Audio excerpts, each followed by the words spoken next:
John 19. Then Pilate took Jesus and had him flogged. The soldiers twisted together a crown of thorns and put it on his head.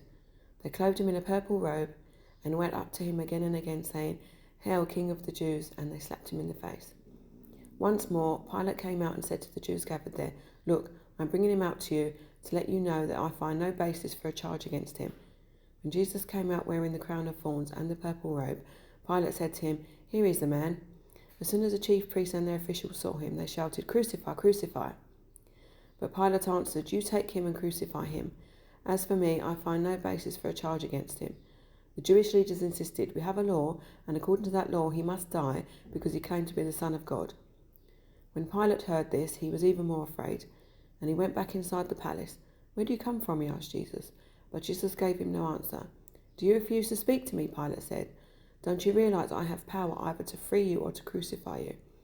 Jesus answered, "You would have no power over me if it were not given to you from above.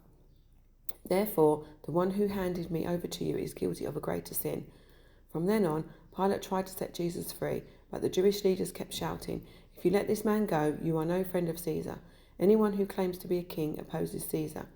When Pilate heard this, he brought Jesus out and sat down on the judge's seat at a place known as the Stone Pavement, which in Aramaic is Gabbatha. It was the day of preparation of the Passover. It was about noon. "Here is your king," Pilate said to the Jews, but they shouted, take him away, crucify him." "Shall I crucify your king?" Pilate asked. "We have no king but Caesar," the chief priest answered. Finally, Pilate handed him over to them to be crucified. So the soldiers took charge of Jesus. Carrying his own cross, he went out to the place of skull, which in Aramaic is called Golgotha. There they crucified him, and with two others, one on each side and Jesus in the middle. Pilate had notice prepared and fastened to the cross. It read, "Jesus of Nazareth, the King of the Jews."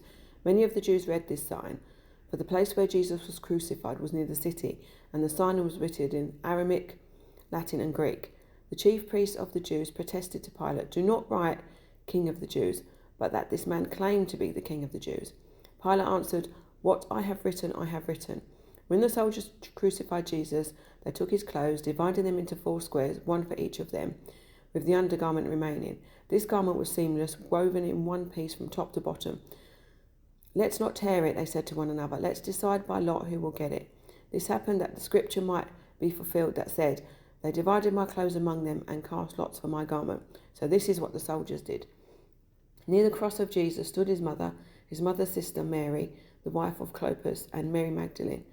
When Jesus saw his mother there, and the disciple whom he loved standing nearby, he said to her, "Woman, here is your son," and to the disciple, "Here is your mother." From that time on, the disciple took her into his home. Later, knowing that everything had now finished, and so the scripture would be fulfilled, Jesus said, "I am thirsty." A jar of wine vinegar was there, so they soaked a sponge in it, put the sponge on the stalk of the hyssop plant, and lifted it to Jesus' lips. When he had received the drink, Jesus said, "It is finished." With that, he bestowed his head up and gave his spirit. Now it was the day of preparation, and the next day was to be a special Sabbath. Because the Jewish leaders did not want the bodies left on the crosses during the Sabbath, they asked Pilate to have the legs broken and the bodies taken down. The soldiers therefore came and broke the legs of the first man who had been crucified with Jesus, and then those of the other.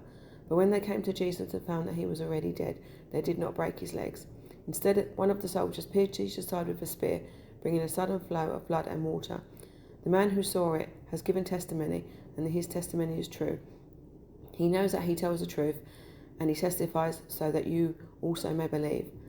These things happened so that the scripture would be fulfilled.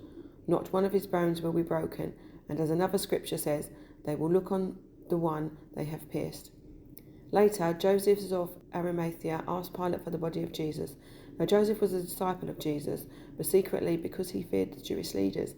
With Pilate's permission, he came and took the body away. He was accompanied by Nicodemus, the man who earlier had visited Jesus at night. Nicodemus brought a mixture of myrrh and aloes, about 75 pounds.